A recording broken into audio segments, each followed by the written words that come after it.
wafdi ka tirsan shirkadda Dubai Well ee maalgashanaysa dekedda magaalada Berbera ayaa socdaal indho-indheyna ku yimid dalka Jamhuuriyadda Somaliland waxayna saaka ka soo degeen madaarka magaalada Berbera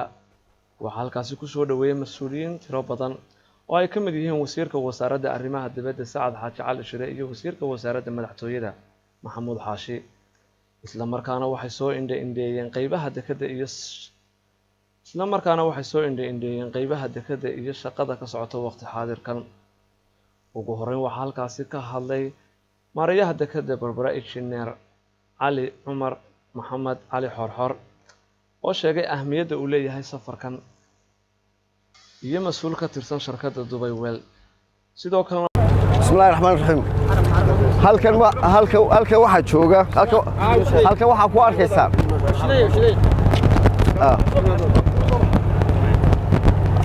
halkan waxa ila jooga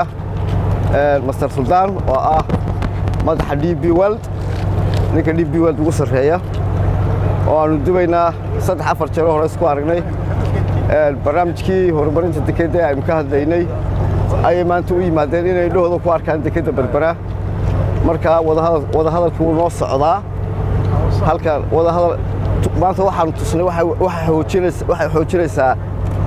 halkan ka taagnaa wada hadalka iyo baacatanka iyaga iyo horumarka aan doonayno in isagana shakiga laga saaro Somaliland waxay doonayso ay sida waxa ugu buuran ay waxay la kulmeen wafdidu xildhibaano ka tirsan golaha deegaanka degmada Berbera oo iyaguna soo dhaweeyay dhankooda isla markaasina waxa halkaasi kala hadlay xildhibaan Salebaan Cali Khayre iyo Jaamac Warsame Hakida kawgashan anaga laakiin golo deegaanaha shacabka waxaan u gudbin karnaa fariintiina marka aanu aragno agreementka la idin la galay ay xukuumaddu idin la gashay rifiyub dib u eegis baan ku samayn doonaa waxaan eegi doonaa deegaanka maxaa ugu jira ee macquul ah gobolka maxaa ugu jira ee macquul ah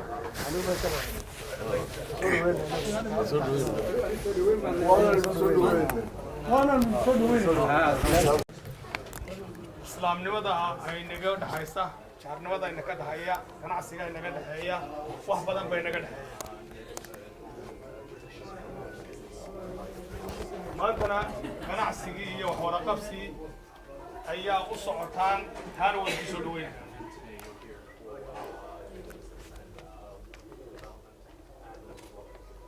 maalgashiga annana waanu u baahannahay idina waa u baahan dalkayga Somalilandna waxa weeye horumarkiisu waxa weeye waa horumarkiisa aad iyo aad baan idin soo dhaweynaa gacmo furan baan idin soo dhaweynaa waxaana ka mid ah hadaladoodii Cabdirashiid Mubarak Cabdi telefishinka caalamiga Somali Cable magaalada Berbera